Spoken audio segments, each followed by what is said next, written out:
La nouvelle année annonce la fin d'une année. Et la fin d'une année, c'est au fait la période qui devrait attirer bien davantage notre attention. Vous connaissez la raison. La raison, c'est parce que c'est cette année-là qui remplit nos têtes de souvenirs. L'année qui vient, on n'en sait rien. On ne sait pas de quoi janvier sera fait. Février jusqu'en décembre 2023. Par contre, l'année écoulée, nous savons de quoi elle est faite. Par où elle a commencé et comment elle s'est achevée. La deuxième remarque, c'est que, au fait, quand une année se termine, il est normal qu'on se sente un peu comme épuisé.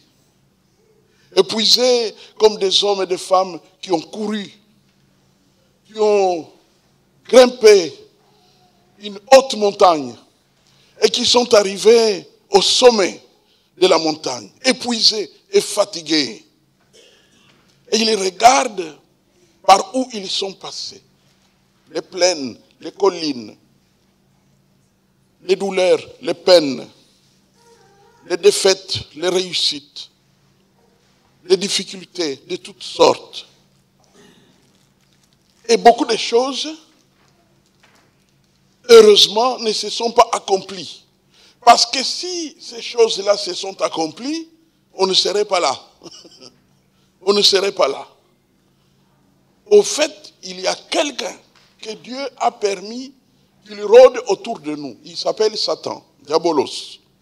Satan, d'après la description que la Bible fait de ses actions, la Bible dit qu'il ne vient que pour dérober, égorger et détruire. Si Satan a du succès dans ta vie, tu meurs. Tu meurs. Tu quittes la terre. Même dans des conditions dramatiques. Souvenez-vous, nous avons parlé de Noël. Depuis sa naissance jusqu'à la crucifixion prévue par Dieu, Satan n'a fait que chercher à tuer Jésus. Il y a même un jour dont on parle moins, après qu'il ait rendu témoignage dans la synagogue, il a lu une portion de l'écriture. Quand il sortait, la Bible dit que les pharisiens sont venus et ont commencé à le bousculer pour qu'on puisse le pousser et le balancer dans un fossé et qu'il puisse mourir. Pouvez-vous imaginer cela? Je ne vous parle pas du fait que ça s'est passé dans un marché ou dans une marche politique. C'était au temple de Dieu. On sort du temple de Dieu et il y a des gens qui commencent à te serrer pour te pousser afin que tu tombes dans un fossé et que tu puisses mourir. Cela est arrivé à Jésus. Et il dira un jour, si cela m'est arrivé, cela pourrait aussi vous arriver. Nous voilà donc à la fin d'une année et nous regardons, nous contemplons. Chacun de nous a un témoignage personnel. J'aurais pu mourir. Avec cet incident, c'était une attaque de sorcellerie là-bas à Kinshasa. J'aurais pu perdre la vie lors de Covid-19. Chacun de nous a des raisons de dire que je sois là. Effectivement, c'est Dieu qui l'a voulu. À cause de cela, alors on réagit par l'action de grâce. On peut chanter des louanges, on peut remercier le Seigneur, mais aussi et surtout, on peut maintenant prendre de nouveaux engagements. Pourquoi de nouveaux engagements? C'est parce qu'il y a des moments où nous pouvons être conscients que si telle chose m'est arrivée au courant de l'année, c'était de ma faute. C'est important de se mettre en cause, personnellement. On ne peut pas connaître Dieu et ne jamais être capable de se mettre en cause. Lorsque des frères ou des sœurs peuvent venir te dire, me dire, ça, nous n'étions pas contents. Tu ne peux pas te contenter de renverser cela d'un revers de la main, comme on dit. Tu dois réfléchir. La Bible dit, au jour du malheur, réfléchis. Réfléchis. Mais pourquoi réfléchir? Ce n'est pas pour se décourager. On réfléchit pour se décourager comme je suis mauvais. Non. On réfléchit pour savoir comment mieux faire. Comment éviter cela. Comment prendre des précautions. Comment être plus prudent. C'est de cette manière-là qu'on avance avec le Seigneur. Alors, en ce moment-là, on pourra dire Happy New Year. On pourra dire bonne année. Parce que l'année passée était jonchée de beaucoup de mauvais trucs.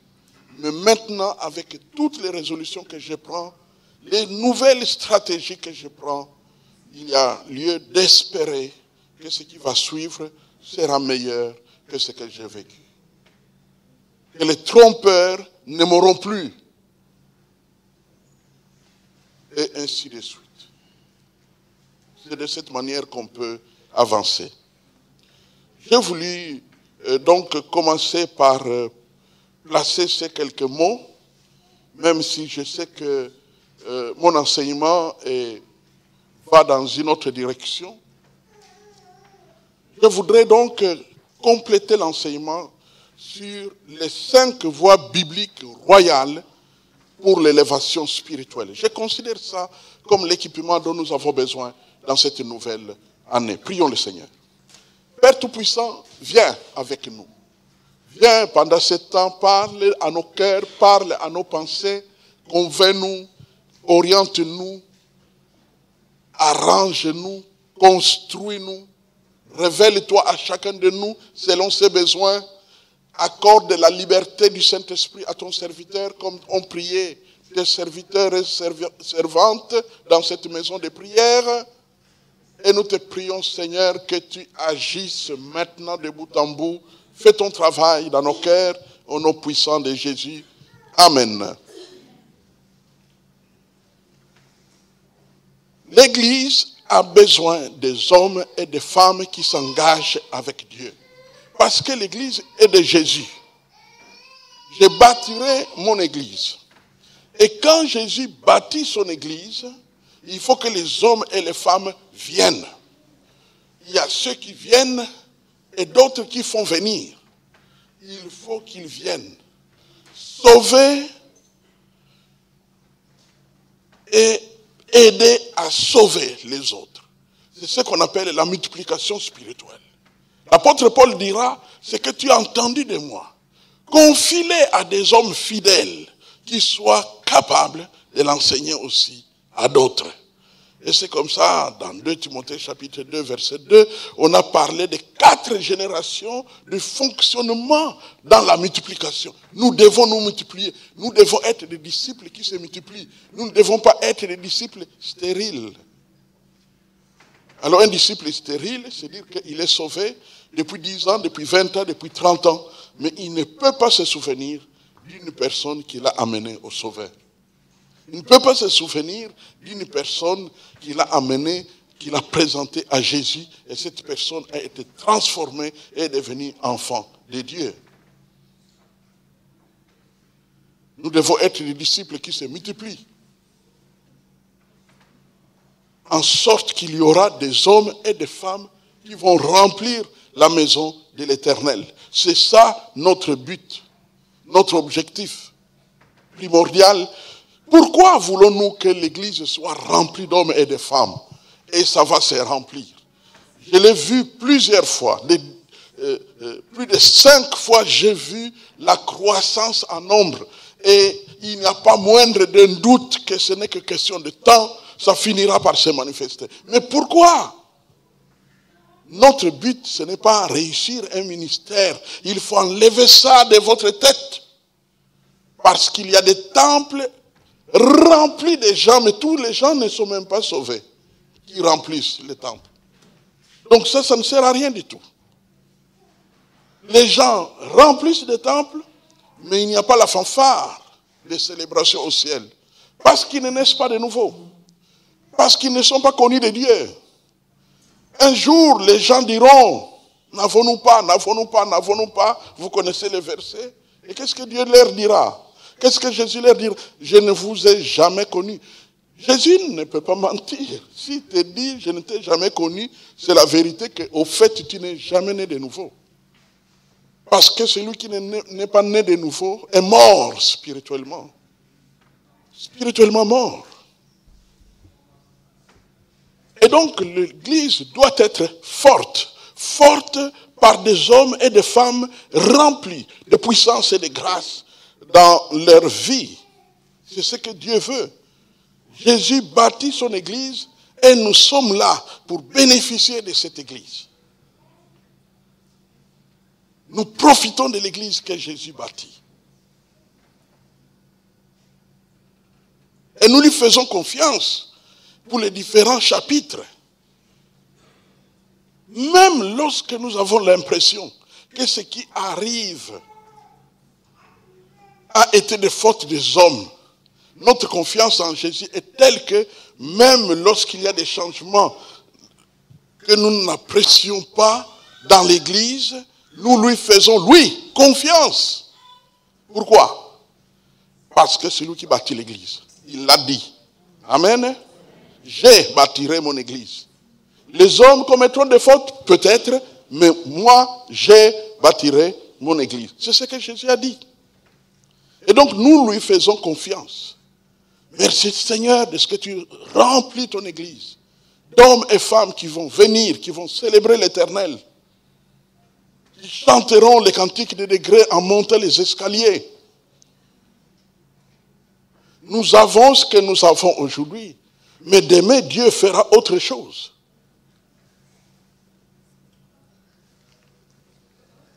Vous savez, dans mon cœur, voici ce qui habite. La pensée qui habite au sujet de notre présence dans ces lieux. Lorsque nous étions bousculés, troublés à l'entrée du nouveau chapitre de l'Église internationale de Bruxelles, ces gens nous ont ouvert la porte et nous ont accueillis. C'est la première fois que j'ai entendu. C'était très agréable à entendre. Ce n'est pas nous qui décidons ce que vous allez payer. C'est vous qui décidez ce que vous allez payer. Mais si ça ne nous va pas, nous allons vous refuser la salle. Appréciez les lieux et décidez. Et ils nous ont accueillis. Et c'est donc une bonne chose d'être resté ici pendant un bon bout de temps pour les remercier. Parce que, comprenez bien ceci, mes frères et sœurs, quand nous prions ici, nous changeons le sort même de ce bâtiment. J'ai appris un témoignage. Il y a un prophète quelque part. On lui avait loué ce lieu, en fait, une des salles dans ce bâtiment, pour qu'il puisse venir tenir une réunion. Et il s'est mis en prière. Et quand il a prié, Dieu lui a parlé. Et il a dit aux gens qui organisaient la réunion, mais tiens, la salle que vous avez louée, il y a un hôtel là-bas, un hôtel de Dieu là-bas. Il ne savait pas lui répondre. Mais quand ils m'ont parlé, moi je savais la réponse. Il y a un hôtel de Dieu. Amen. Donc nous avons établi un hôtel de Dieu. Même si mon opinion personnelle, c'est que probablement nous ne resterons plus longtemps ici. C'est mon opinion personnelle. J'en ai de plus en plus maintenant la conviction. Le temps d'accueillir un nouveau lieu est arrivé, avec les nouvelles conditions, mais qui répond aux besoins de l'œuvre telle qu'elle se présente et telle qu'elle va se développer. Béni soit l'Éternel. Amen. Ça fait vraiment du bien. Notre Dieu va faire le travail parce qu'il bâtit son église. Alors, nous avons parlé de ces voies royales que nous devons suivre. Les voies royales sont des engagements à entretenir au quotidien. Il y a des engagements que tu peux prendre une fois pour toutes. Mais il y en a d'autres, il faut les entretenir. Il faut les entretenir. Par exemple, pour dire à une femme qu'un célibataire veut épouser, je veux t'épouser. Il n'a pas besoin de répéter ça toute la vie. Je veux t'épouser, je veux t'épouser, je veux t'épouser. C'est pourquoi, quand moi j'ai célébré votre mariage, ne venez pas me demander de recélébrer encore ce mariage-là. Ne venez pas me demander ça. Parce que c'est un engagement qu'on prend une fois pour toutes jusqu'à ce que la mort vous sépare. La Bible est très claire là-dessus. On ne doit pas ajouter à l'Église, à la Bible, ce qu'elle a déjà dit. Si vous êtes chrétien, restez dans la Bible. Un point, un trait. Même si des millions de gens le font, c'est leur droit de faire ce qu'ils veulent. Mais toi, reste dans la Bible. C'est très clair.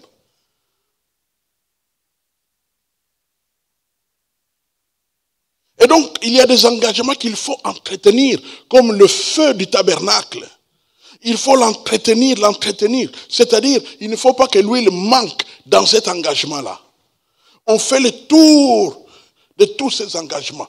Le premier engagement qu'il faut prendre, c'est une conversion, être certain d'une conversion authentique. Pourquoi? Parce que si tu n'es pas né de nouveau, tu n'iras pas au ciel. Je l'ai dit tout à l'heure, je ne vous ai jamais connu. Et malheureusement, parce qu'il y a Satan qui travaille. Bien aimé, je vous ai souvent dit peut-être que l'évangélisation est mon premier appel. À cause de cela, j'ai une certaine connaissance de l'évangile, très particulière. C'est la raison pour laquelle, quand je suis allé aux études de théologie, le premier mémoire que j'ai fait, j'ai choisi comme sujet le message de l'évangile. Et le deuxième mémoire pour la licence que j'ai choisi, c'était l'exégèse de l'évangile. Donc, j'ai consacré beaucoup de temps à comprendre l'évangile. Pour deux raisons.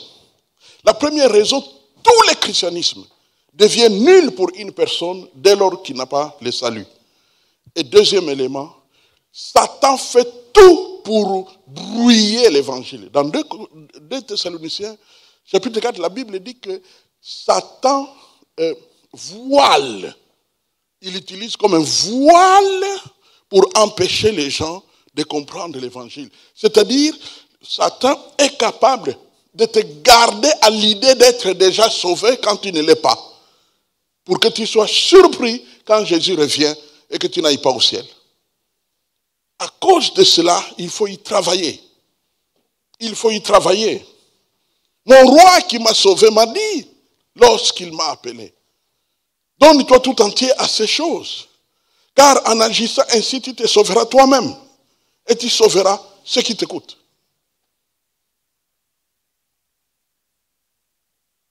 Le pire qui puisse m'arriver, mes frères et sœurs, si Jésus revient un jour et que je vois de mes yeux un homme ou une femme avec qui je suis resté des années et qui n'aille pas au ciel, ça serait le pire de ma journée.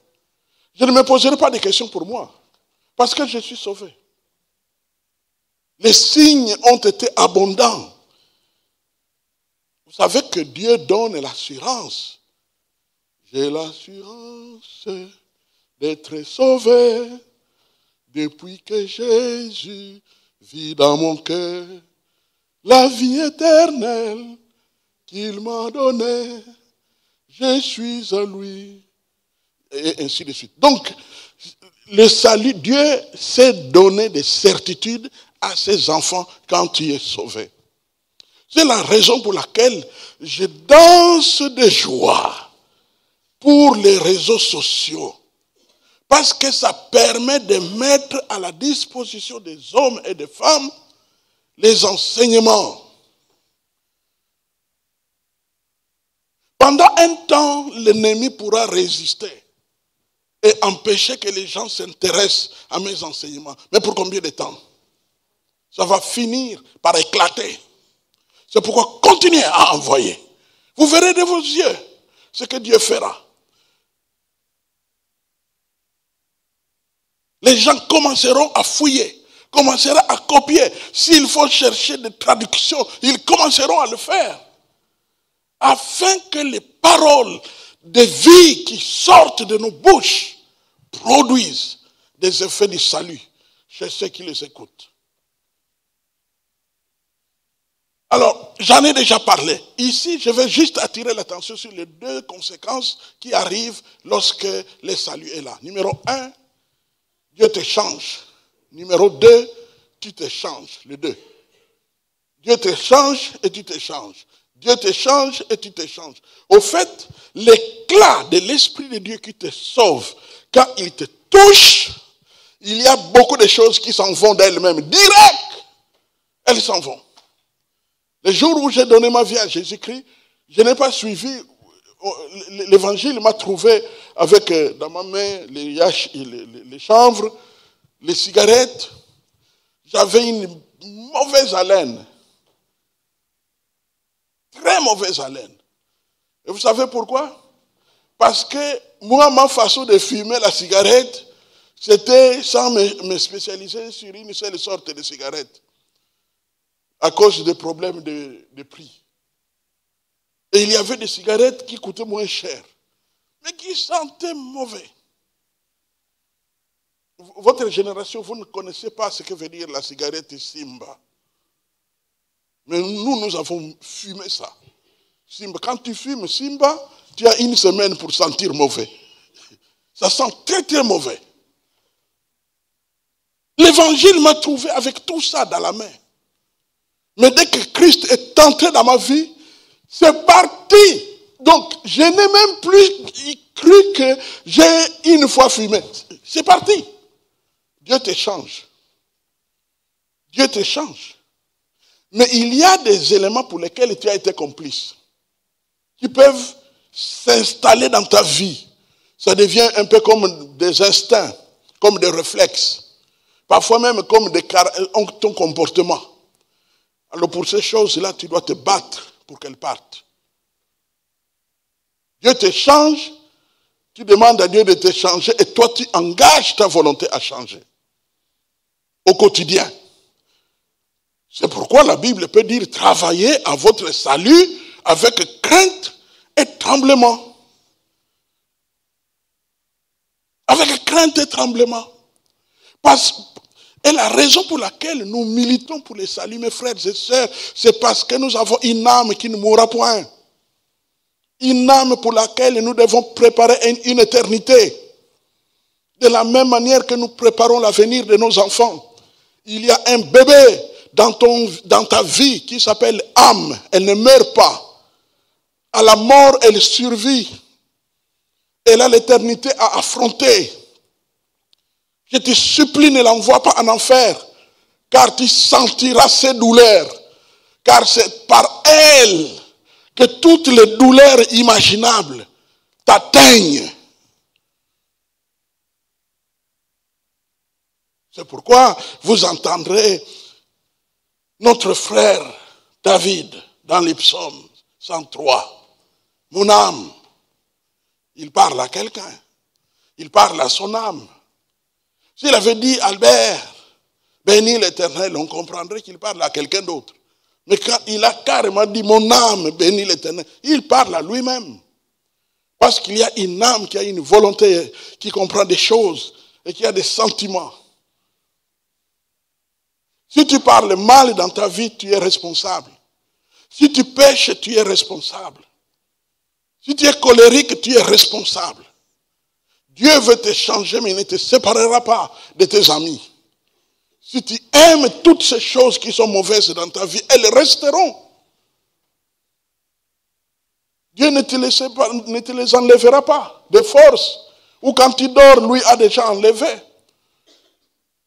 Donc l'éclat du salut enlève certaines choses. Mais ce que tu aimes, c'est pourquoi tu es complice, ça reste. Tu dois te battre pour que ça parte. Donc, être en Christ, on devient une nouvelle créature et à la fois une puissance théologique parce que Dieu te change, mais en même temps un devoir spirituel de changer. Parce que tu es une nouvelle créature. Si vous avez compris, dites Amen. La deuxième chose notre engagement. La deuxième chose, nous devons choisir Dieu au quotidien. Au quotidien. Dieu, nous devons choisir Dieu au quotidien. Au fait, notre quotidien, vous le connaissez. Vous connaissez votre quotidien. Vous connaissez comment ça commence depuis que vous êtes conscient que vous vous êtes réveillé. Et que les heures commencent à couler. Jusqu'à ce que vous puissiez retourner dans le sommeil. Qui ressemble carrément à une mort. Vous avez bouclé votre journée. Eh bien, pendant tout ce quotidien, vous êtes conscient. Vous posez des actes conscients. Choisissez Dieu. Réjouissez Dieu.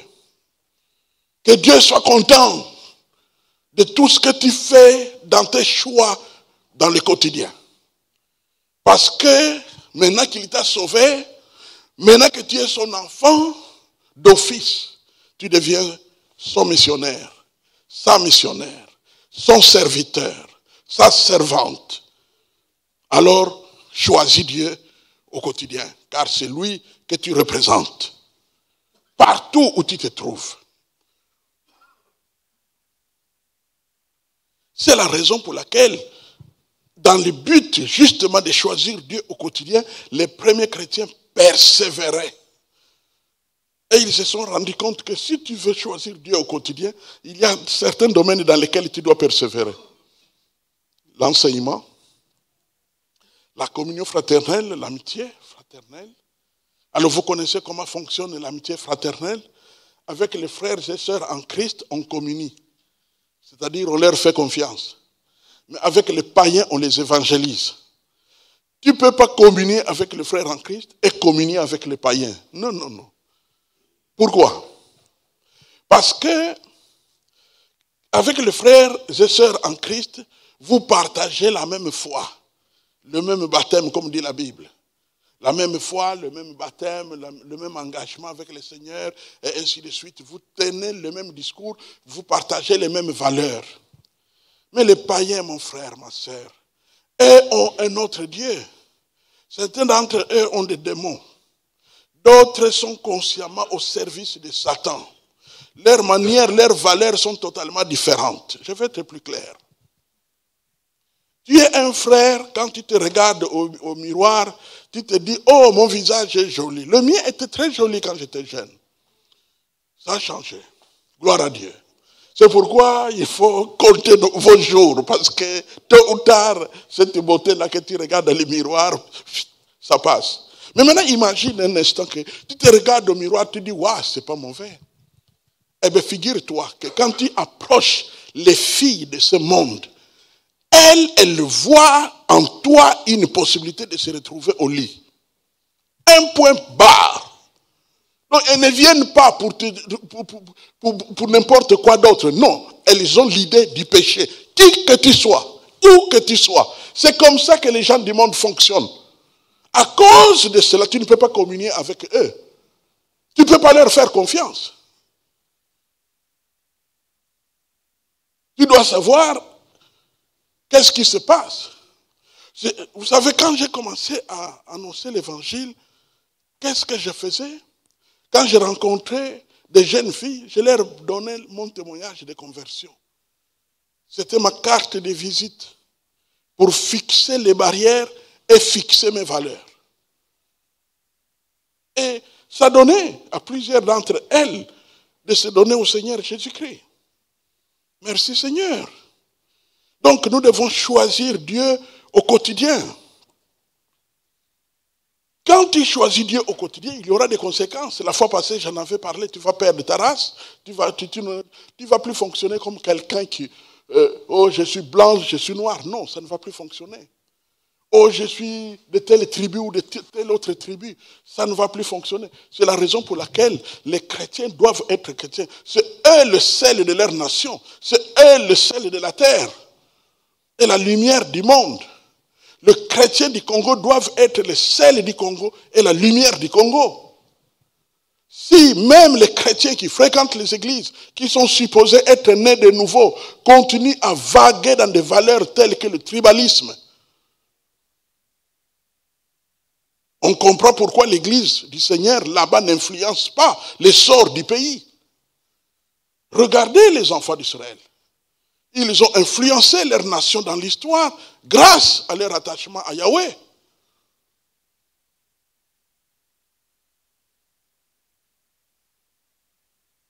Ils étaient attachés à Yahweh et ils ont gagné des guerres dans lesquelles des anges sont venus se battre en leur faveur. Ça ne se fera pas si les chrétiens d'un pays ne sont pas totalement au quotidien avec Dieu. Dieu ne combattra pas pour. Ce n'est pas que Dieu fait des distinctions. Dieu n'a jamais fait une distinction. Ceux qui font des distinctions, oui, attention, il ne faut pas mélanger l'église et la politique, c'est très différent. Quelle différence? Puisque la politique influence les hommes et les femmes. Que dit la Bible? La Bible ne dit-elle pas priez pour la ville dans laquelle vous êtes? Quand on parle de la ville, c'est ça la politique, la gestion de la cité. Priez pour la ville. Donc, priez pour la politique de la ville. Priez pour la politique du pays. Si on peut prier, on peut parler. On peut donner des conseils.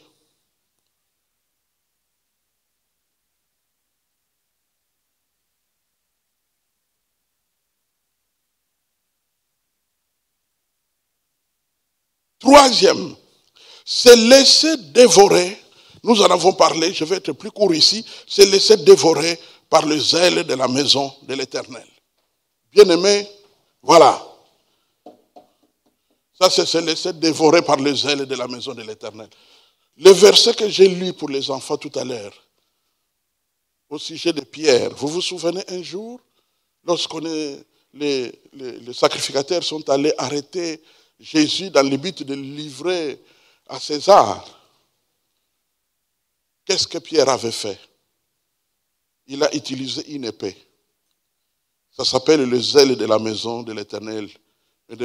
C'est aujourd'hui que je me suis rendu compte de ça. Parce que quand je lis les psaumes 69, lisons les psaumes 69, verset 9. Dans les psaumes 69, le verset 9, l'Écriture nous dit ceci.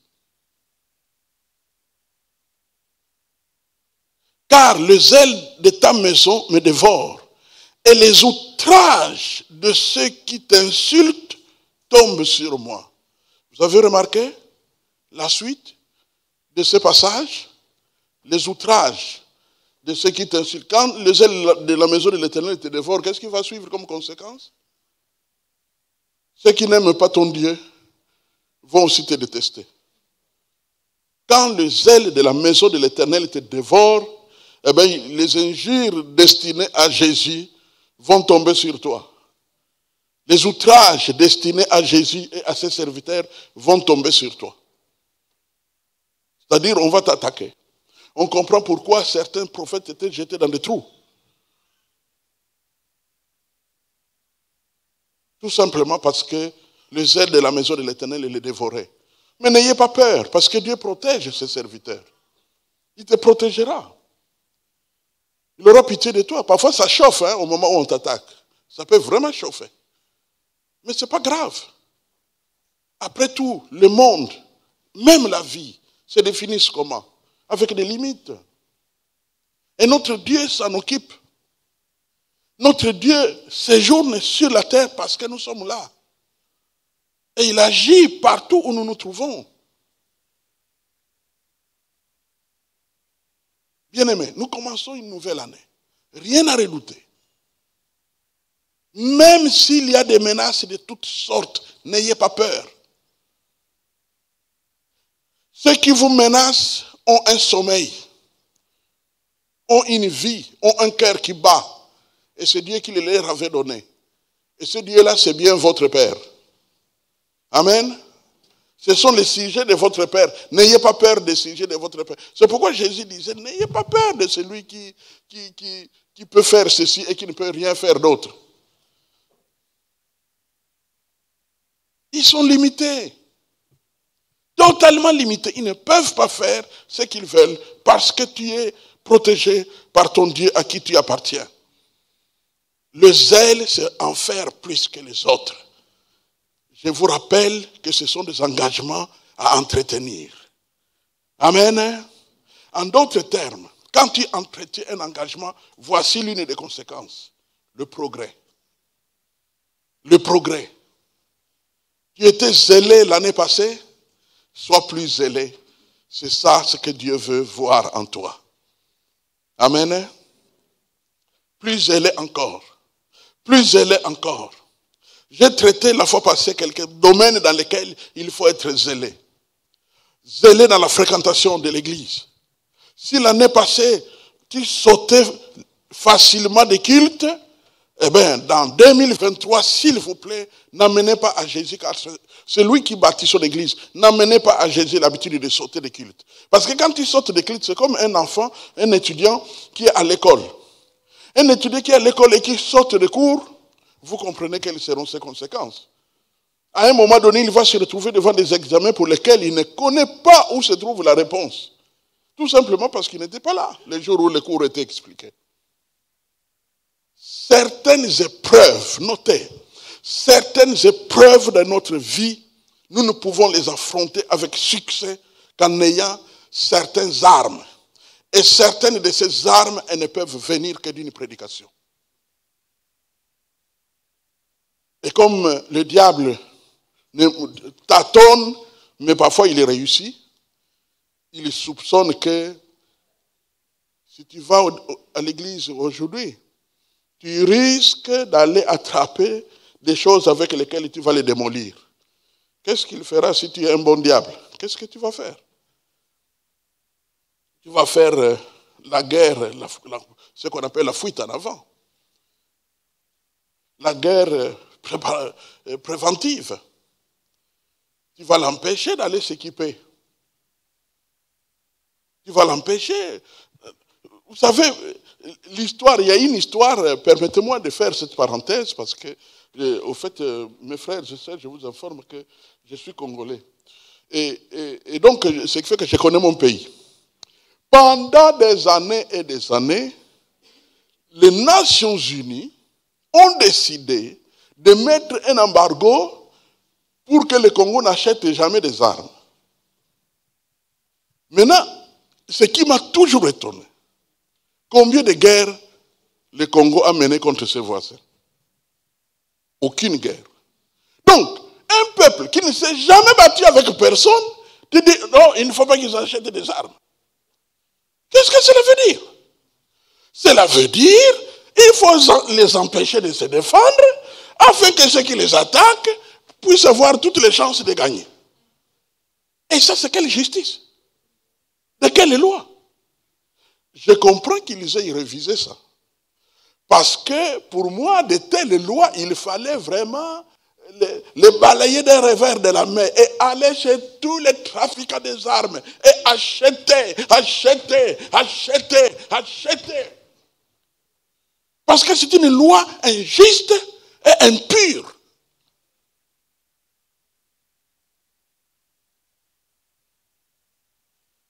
Les ailes de ta maison me dévorent. Alléluia. Et maintenant, je passe à la quatrième que vous ne connaissez pas. La sainteté joyeuse. Notez. La sainteté joyeuse. Mon frère, ma soeur, si dans ta vie, être saint, c'est une corvée, ça te dérange, en ce moment-là, pose-toi la question si tu es né de nouveau. Parce que la sainteté, c'est une uniforme. C'est une uniforme avec ton Dieu. Quel enfant se sent mal à l'aise de ressembler à son père? Observez les enfants. À un moment donné, ils marchent comme leur papa. Ils parlent comme leur papa. Ils s'intéressent à ce à quoi leur papa s'intéresse. La sainteté est la première nature de notre Dieu. Et nous devons nous y intéresser. C'est pourquoi vous entendez la Bible donner des ordres tels que soyez saints, car je suis saint. Suivez-moi. Portez la même attitude que moi. Ayez la même attitude que moi. Il y a deux endroits où la sainteté est mise à mal. Premier endroit, c'est la parole. Et deuxième endroit, les désirs. Ce sont là deux domaines dans lesquels nous aurons toujours des problèmes. La sainteté joyeuse.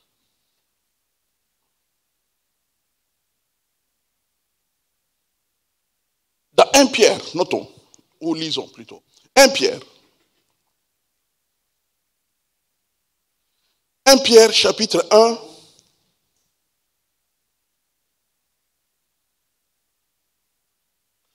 Le verset 15 et 16 nous dit ceci. Mais puisque celui qui vous a appelé est saint, vous aussi soyez saints dans toute votre conduite, selon qu'il est écrit, vous serez saints, car je suis saint. Et ailleurs, il dira, soyez parfaits, comme je suis parfait. Le réflexe de la sainteté, nous devons bien le connaître. Quand tu es devant une situation où on te parle peut-être mal, le secret, c'est de ne pas vite répondre. Ces freins-là s'appellent sainteté. Le fait qu'on t'a dit quelque chose qui ne te plaît pas, au lieu de réagir directement, ça s'appelle sainteté. Tu as beaucoup de chances de ne pas pécher. Dès que tu mets le frein. Mais si, direct, on te parle mal avant même que l'autre ne termine, tu as déjà lancé, eh bien, vous savez ce que la Bible dit? Celui qui parle beaucoup ne manque pas de péché. Donc, tu seras fournisseur de péché. Tous ceux qui veulent savoir qu'on pêche dans ces quartiers viendront t'approcher.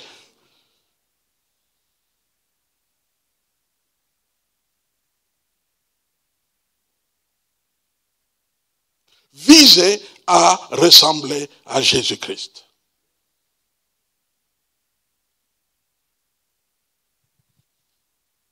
Le Sadhu Sundar Singh, c'est l'un des premiers frères qui étaient bouddhistes qui sont devenus des chrétiens. Vous savez, les bouddhistes sont des champions en méditation. Ils réfléchissent, ils méditent, ils réfléchissent. Et quand ils naissent de nouveau, ils croient spirituellement très vite. Parce qu'ils sont toujours avec Dieu dans la méditation. Et à un moment donné, le Sadhu Sundar Singh était tellement transformé que sans être de la race juive, il ressemblait à Jésus.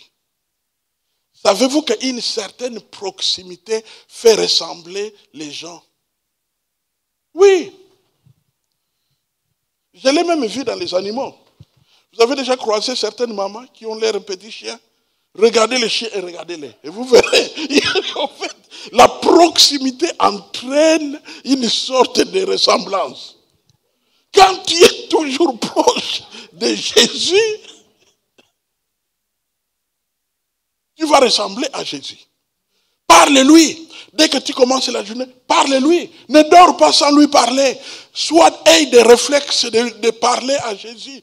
Trouve des alibis à parler à Jésus. Trouve des motifs. Trouve des raisons de lui parler. Profite-en de lui parler. Il aime ça. Il aime ça. Alors la sainteté va monter, monter, monter et monter. Et cibler certaines faiblesses. Cibler certaines faiblesses. Pour ça, je vous propose une lecture pour que ce soit plus clair. Galates, chapitre 5.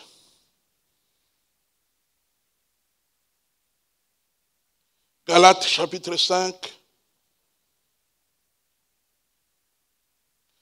le verset 24,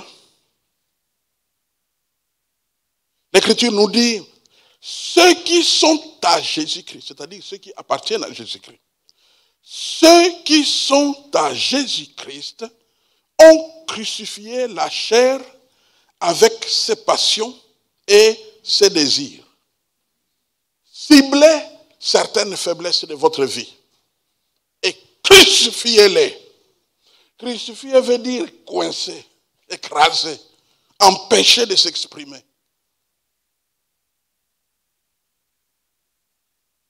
La seule chance de Satan de te détruire, ce sont tes faiblesses. On appelle ça en langage biblique défaut de cuirasse.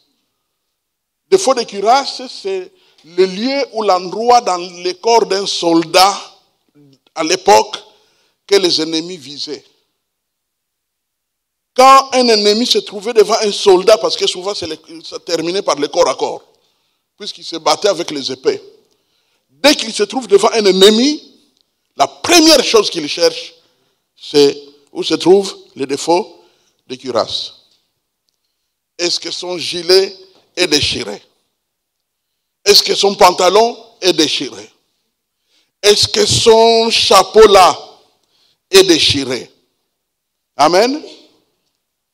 Et donc il cherchera les défauts de cuirasse pour qu'il puisse cibler cela, qu'il puisse viser cela, parce qu'il te blessera facilement.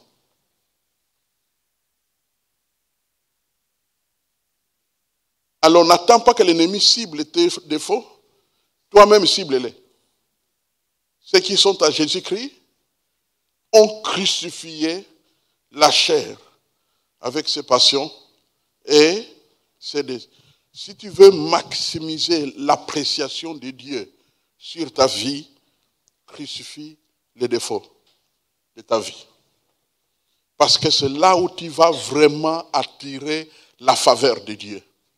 Parce qu'il sait que tu le fais pour lui.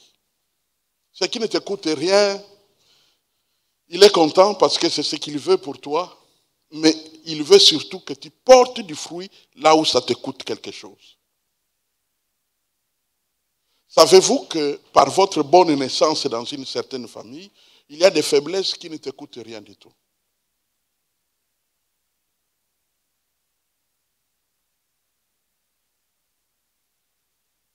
Dès le commencement, nous avons placé des principes d'honnêteté dans notre petit foyer. Et nous avons produit des enfants qui ne peuvent pas voler. Ils ne peuvent pas voler. Ils ne peuvent pas. Tout simplement à cause des principes que nous avons placés. Ce n'est pas qu'ils ne volent pas parce qu'ils sont remplis du Saint-Esprit. Ils ne volent pas parce qu'ils sont nés dans une famille où on leur a appris à ne pas voler.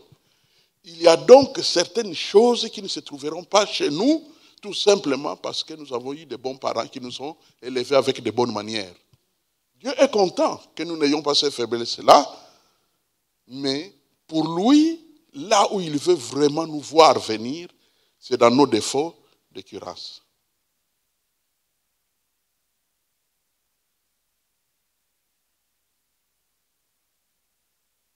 Amen. Et enfin, gérer la sainteté. La gestion de la sainteté s'est fait en deux éléments, par deux éléments. Notez cela, c'est très important, parce que vous en aurez besoin au quotidien. Deux éléments qui agissent dans la gestion de la sainteté. Le premier élément qui agit dans la gestion de la sainteté, c'est l'innocence. C'est la victoire. C'est remporter la victoire devant la tentation. C'est de ne pas céder à la tentation. C'est ça, la première gestion de la sainteté. C'est que Dieu, le diable, tes ennemis ne trouvent rien à t'accuser. C'était la préoccupation des habitants de Babylone par rapport à Daniel. Ils cherchaient dans leur loi où ils pouvaient trouver un moyen et une raison d'accuser Daniel. Mais ils n'ont pas trouvé. Alors il fallait qu'ils créent quelque chose de nouveau qui n'existait pas. c'est qu'on puisse adorer les rois à la place de Dieu. Une fabrication donc. Quand tu vois comme ça que le diable commence à fabriquer les choses dans lesquelles tu n'es même pas, c'est que vraiment il est en cours de moyens de t'attaquer. L'innocence, la victoire sur la tentation. Ces vieux versets que nous connaissons tous par cœur, de près ou de loin, 1 Corinthiens 10, 13, vous connaissez ce verset. Aucune tentation ne vous est survenue qui n'ait été humaine.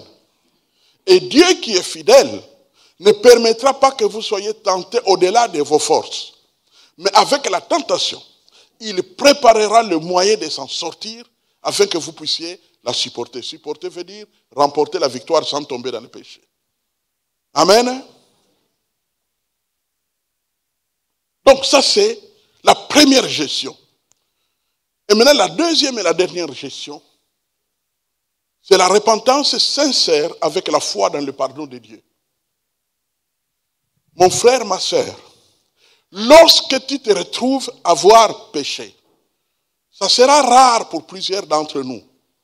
Mais lorsque tu te retrouveras à avoir péché, ce n'est pas le moment de te plaindre de n'avoir pas été saint. C'est le moment de demander pardon à Dieu. Point barre. Amen. Donc, quand la chute a eu lieu, ce n'est pas le moment de te plaindre en disant « Oh, vraiment, comment je ne suis pas saint ?» Non, non, non, ce n'est pas le travail que Dieu attend de toi. Si nous confessons nos péchés, il est fidèle et juste de nous les pardonner et de nous purifier de toute iniquité. Suivez Dieu, suivez la parole de Dieu. Dépendez de la parole de Dieu, mais croyez dans le pardon de Dieu. Quelle est la source? La source de la culpabilité, c'est de t'empêcher de croire que Dieu est fidèle pour te le pardonner. C'est de t'empêcher de croire que tu as été assez sincère pour que Dieu puisse te pardonner. C'est de te faire croire que tu as suffisamment brûlé le feu rouge, c'est pourquoi tu es tombé. Dans tous ces domaines que je viens de citer, c'est là que le diable veut t'amener pour produire la culpabilité incessante dans ta vie. Pourquoi nous devons éviter la culpabilité? C'est parce que la culpabilité est le moyen par excellence que Satan utilise pour préparer les prochaines chutes. Au fait, la culpabilité décourage. Ah, c'est regrettable.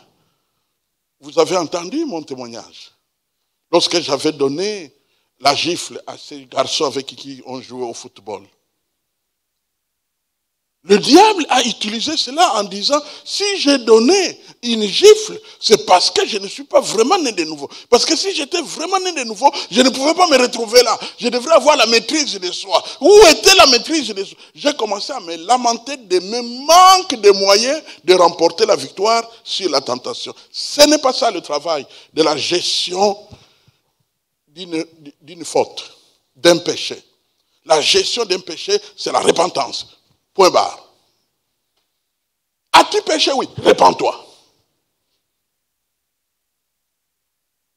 Même si vos péchés sont rouges comme les cramoisis, dit la Bible, c'est-à-dire que tu as tué, tu as fait couler le sang, ils seront blancs comme la neige. C'est-à-dire que ça ne te condamne plus parce que Dieu t'a pardonné.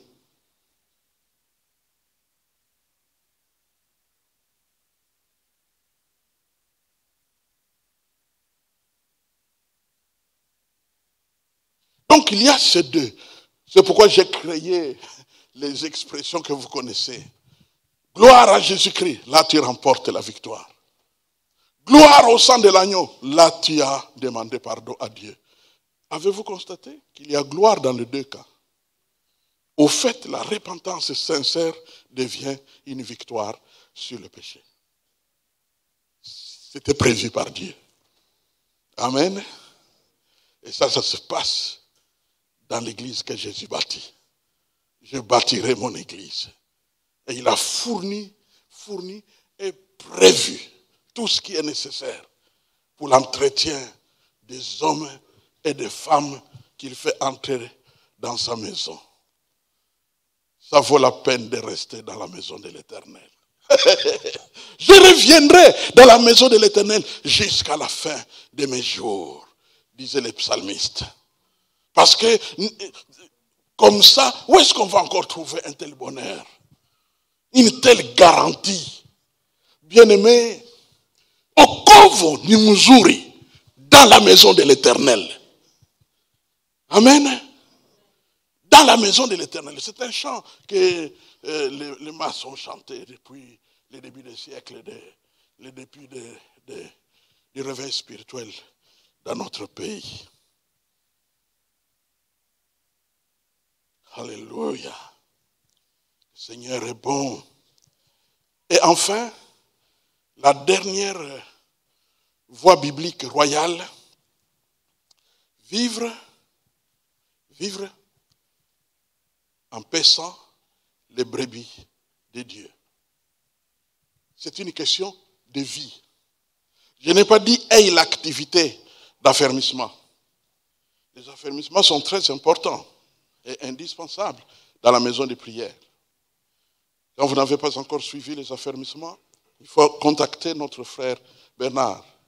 Et vous allez convenir de l'emploi du temps et il va vous enseigner les enseignements qui sont là. J'ai pu obtenir chez un ami écrivain un nouveau petit livre qui va servir pour faire monter notre niveau d'affermissement. Il y a des affermissements que je compose et il y en a d'autres que nous pouvons, quand nous trouvons ce qui est bien fait, c'est comme le punais. Quand le punais est déjà bien fait, ne fabrique plus une usine. Michelin a déjà fait le travail. C'est ce que l'humilité aussi nous enseigne. Mais ici, de quoi est-il question? S'engager à paître les brebis de Dieu. Qu'est-ce que cela veut dire? Il y a deux méthodes pour paître les brebis de Dieu. Deux méthodes. La première méthode, et toutes ces deux méthodes sont liées aux conditions des brebis.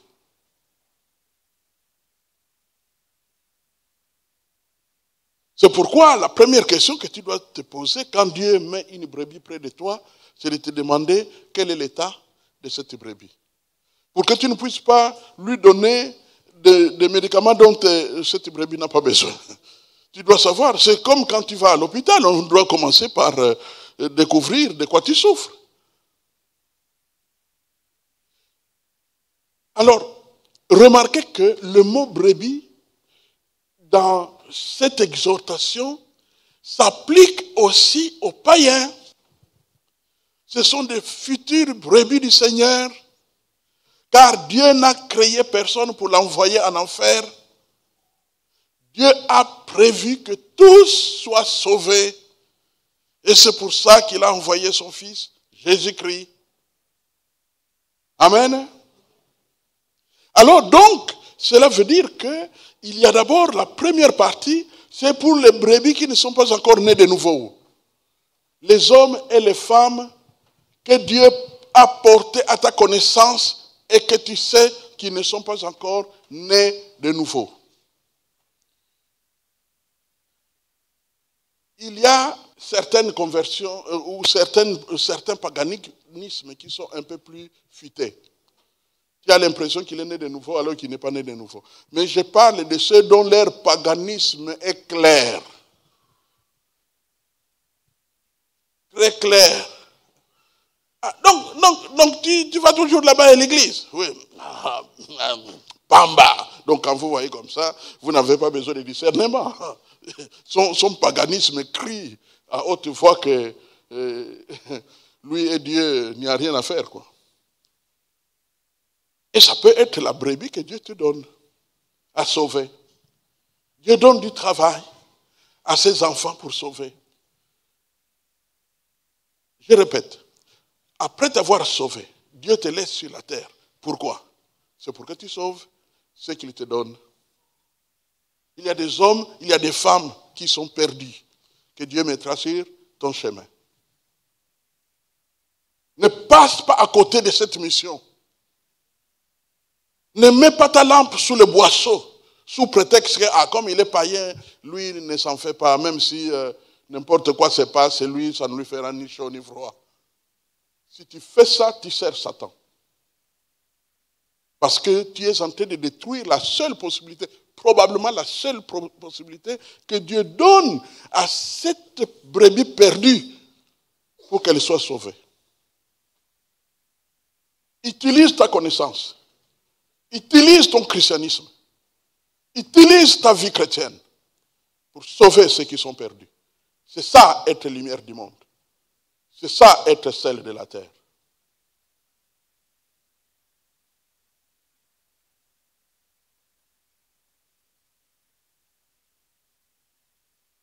Tu fais la liste de ces hommes-là, de ces femmes-là. Tu fais la liste. Liste mentale ou liste écrite. Et tu pries pour leur salut. Tu les sépares de Satan. Tu pries que Dieu crée des occasions du salut. Et toujours en ajoutant à la fin, si ça doit passer par moi, je suis d'accord. Parce que Dieu, tu peux prier pour une personne, mais la personne qui l'amène au Seigneur, c'est une autre. Mais ça peut aussi arriver que la personne pour qui tu pries, c'est toi que Dieu désigne pour l'amener au Seigneur. Amen.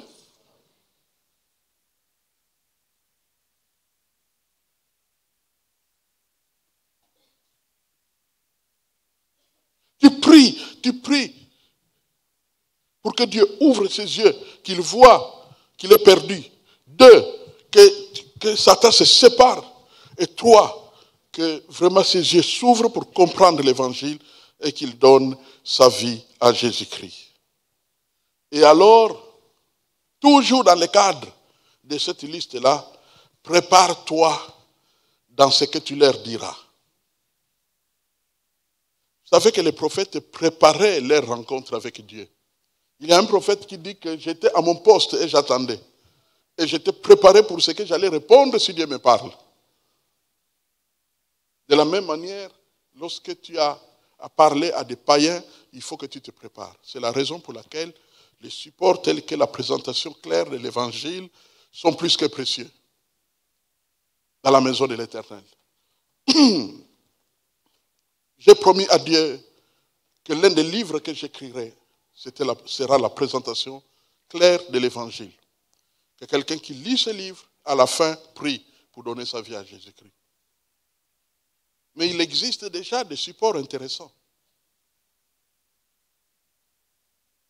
Dans le passé, on a fait venir parfois même des dépliants, des traités d'évangélisation. On continuera à les fournir. Parce que pour ta liste, tu dois, si tu ne te prépares pas sur ce que tu diras, quand la porte s'ouvre pour parler de Jésus, tu as blasphémé. Tu dois avoir quelque chose que tu diras à quelqu'un qui doit naître de nouveau. Tout enfant de Dieu naît de nouveau. L'un de ses devoirs, c'est d'aider les autres à naître de nouveau. Et pour y arriver, il faut avoir quelque chose de précis que tu peux dire à quelqu'un qui n'est pas né de nouveau pour qu'il se convertisse. Amen.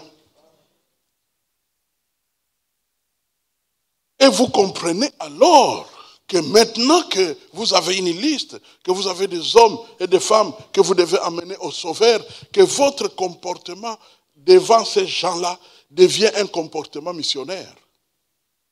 Dieu compte sur toi pour qu'il reconnaisse Dieu au travers de toi, au travers de ton langage, au travers de ta patience, au travers de ton comportement, et ainsi de suite.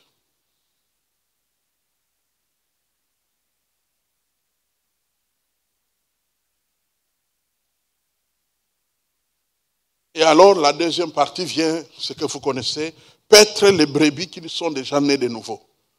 Dieu peut te confier des frères, des sœurs que tu dois aider à grandir spirituellement.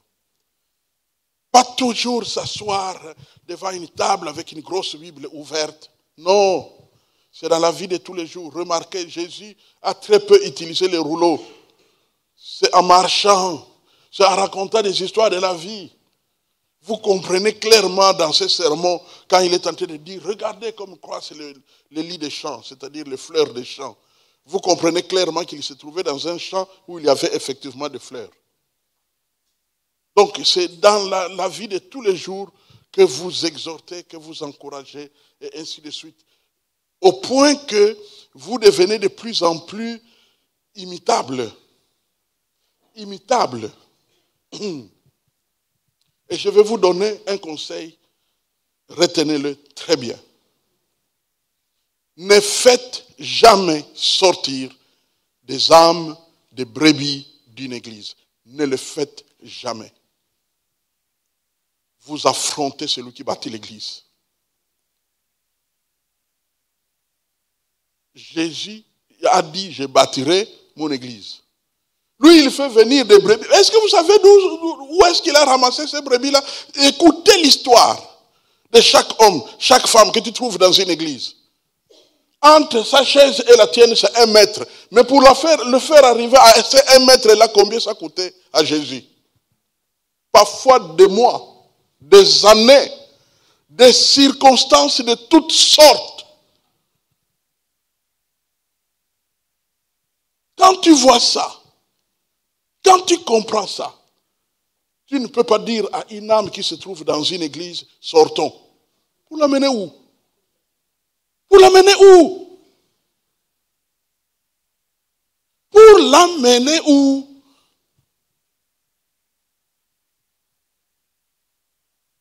Un jour, je suis allé dans cette ville. Je suis allé prêcher dans une église. Un frère venait de commencer son travail et il m'a invité pour que je puisse aller prêcher. Et je suis allé, j'ai prêché et j'ai terminé. C'était un culte de l'avant-midi. Bon. On ne peut pas dire une erreur, mais une liberté. Disons une liberté. Donc le frère qui m'a invité a pris la liberté de dire que notre frère, son culte, c'est dans l'après-midi à telle adresse. 50% des membres se sont retrouvés à notre culte dans l'après-midi. Parce que j'ai prêché chez eux. Apparemment, ils ont bien apprécié. Et donc, ils sont allés me suivre. Là où j'étais dans l'après-midi. Et à la fin du culte, ils sont venus avec de larges sourires pour me saluer. Et nous étions là le matin. Je dis, mais qui vous a demandé de venir ici? Est-ce que votre pasteur, en me présentant, vous a dit que vous devez me suivre dans l'après-midi? Ils étaient surpris. Mais c'est ça la vérité de Dieu.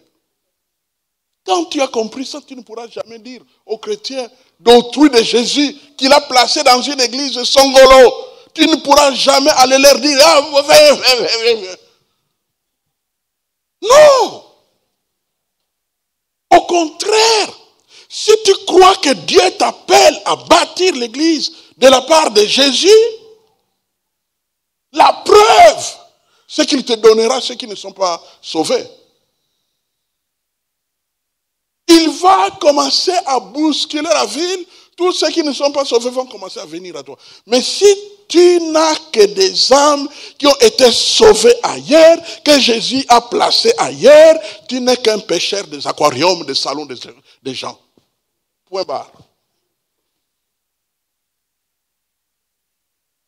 Tu reçois quelqu'un dans ton salon, tu as mis l'aquarium, tu le trouves en train de pêcher les poissons rouges que tu as mis là-bas.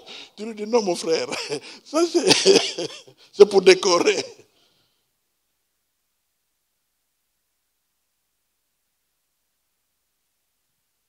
Soyez donc avertis de la manière de traiter les brebis du Seigneur.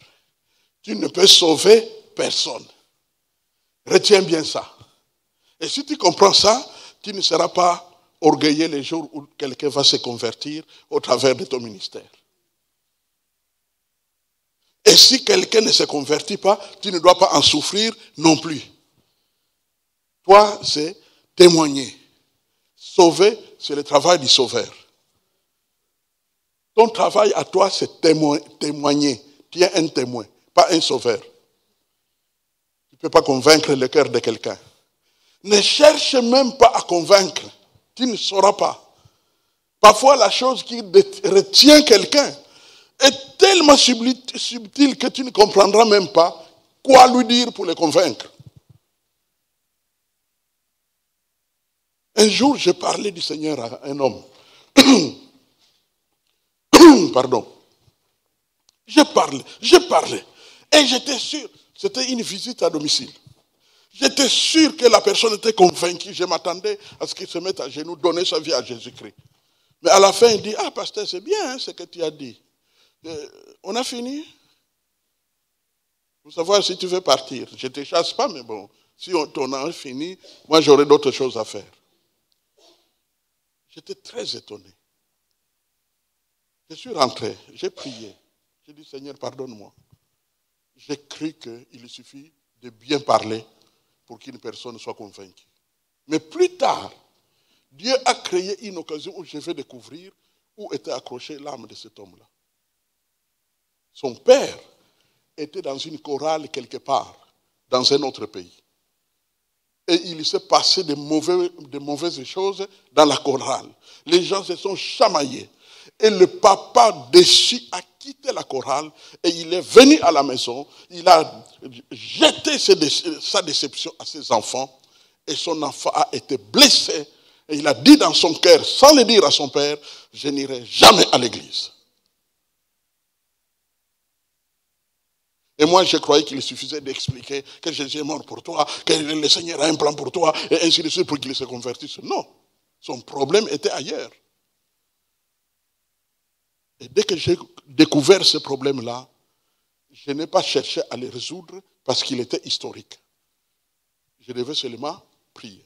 Jusqu'aujourd'hui, prier, c'est tout. C'est tout. Les jours où Dieu voudra le convaincre que son âme à lui a besoin d'avoir une place vers l'éternité, peut-être donnera-t-il sa vie. Donc, nous, on fait ce que nous devons faire et Dieu fera ce qu'il sait faire. Alléluia.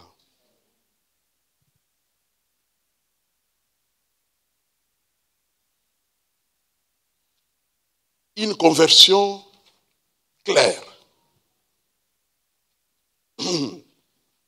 Deuxièmement, choisir Dieu au quotidien.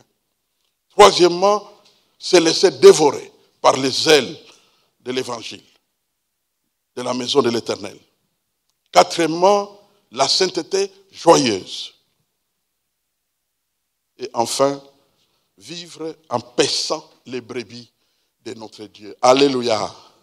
Voilà les engagements que nous allons entretenir tout au long de cette nouvelle année, les entretenir, pour que d'un côté, nous puissions monter spirituellement et de l'autre, que la maison de l'Éternel ne manque pas de ce que Jésus veut voir dans sa maison.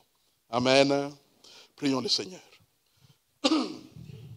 Père Tout-Puissant, de tout cœur, merci pour les leçons que tu as envoyées dans nos cœurs et que ces leçons, alors que c'est le premier dimanche, le premier culte de l'année, puissent tapisser toute l'année qui va suivre et que le 31 décembre futur, nous puissions nous placer devant toi pour dire qu'avons-nous fait de nos 5 engagements bibliques et royaux. Oui, Seigneur notre Dieu, nous croyons fermement que ce que tu envoies dans nos cœurs, c'est pour nous construire, nous édifier, nous équiper et nous rendre efficaces. Nous te réservons toute la gloire. Au nom de Jésus, Amen. Gloire à Dieu. On acclame le Seigneur.